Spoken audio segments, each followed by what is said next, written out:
From the doorway of La Crónica, Santiago looks at the Avenida Tacna without love. Cars, uneven and faded buildings, the gaudy skeletons of posters floating in the mist, the grey midday. At what precise moment had Peru fucked itself up? The newsboys weave in and out among the vehicles halted by the red light on Wilson, hawking the afternoon papers, and he starts to walk slowly toward Colmena. His hands in his pockets, head down, he goes along escorted by people who are also going in the direction of the Plaza San Martin. He was like Peru. Zabalita was. He'd fucked himself up somewhere along the line. He thinks, when? Across from the Hotel Grillon, a dog comes over to lick his feet. Don't get your rabies on me. Get away. Peru all fucked up. Carlitos all fucked up. Everybody all fucked up. He thinks, there's no solution. He sees a long line at the taxi stop for Miraflores. He crosses the square, and there's no one. Hello?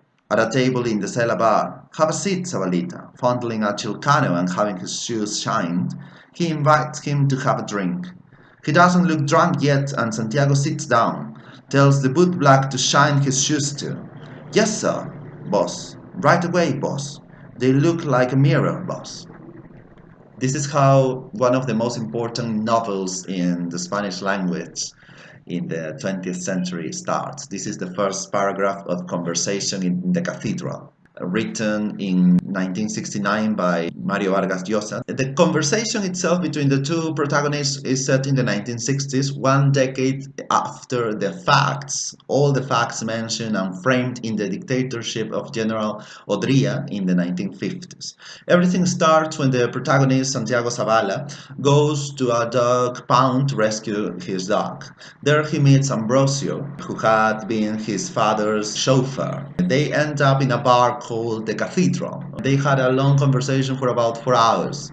Well, there are many characters in this novel. Santiago Zavala, or Zabalita, right? He was a newspaperman at La Crónica, a very important newspaper in Lima at that time. He comes from a wealthy family, but he decided to lose everything material.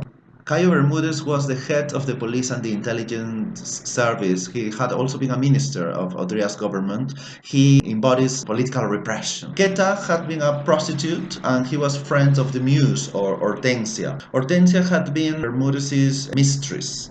Amalia was a servant at Zavala's house. She was fired by Zoila, Fermin's wife and the protagonist's mother. Anna, who appears at the very beginning of the novel as complaining because two Negroes had taken her dog violently. I believe that she was a rather rich woman, however she has a very humble origin. She was a nurse, she's not accepted by Santiago's mother. Well, the many problems of Peru are embodied in Santiago's life.